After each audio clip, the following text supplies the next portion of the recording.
Vous passez à côté sans la voir, et pourtant elle mérite une petite visite. Elle date du XIIIe siècle, et bien sûr, elle n'est plus ce qu'elle était.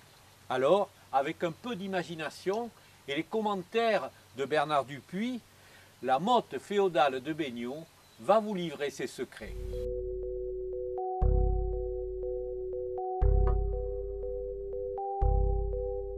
Il faut dire que cette motte faisait 33 mètres de long, de l'est à l'ouest, 33 mètres de long. Il y avait un fossé qui entourait cette motte, qui faisait 3 mètres de large, tout le tour.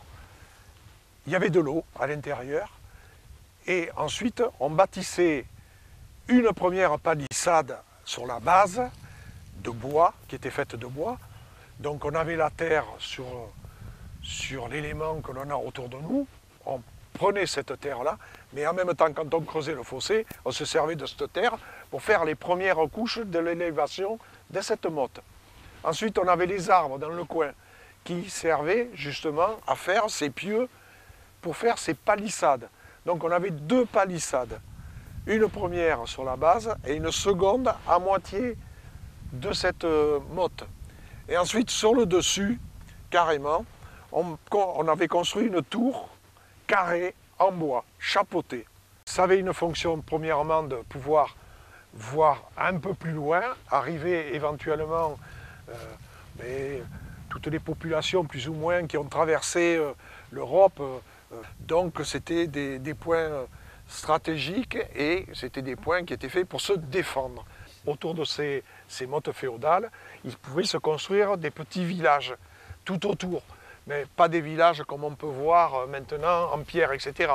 C'était des huttes en bois, comme les Gaulois construisaient leur habitat, quoi. On avait des gens qui faisaient de la culture, on avait des gens qui faisaient de la forge, puisque on a des éléments dans cette butte qui font voir qu'on forgeait le fer, on forgeait pour faire des armes, des machines pour travailler la terre, etc.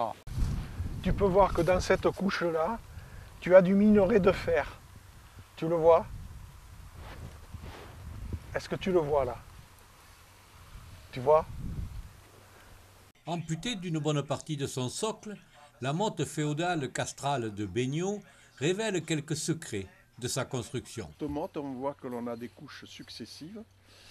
On a des éléments en pierre qui ont servi de mortier. Voilà.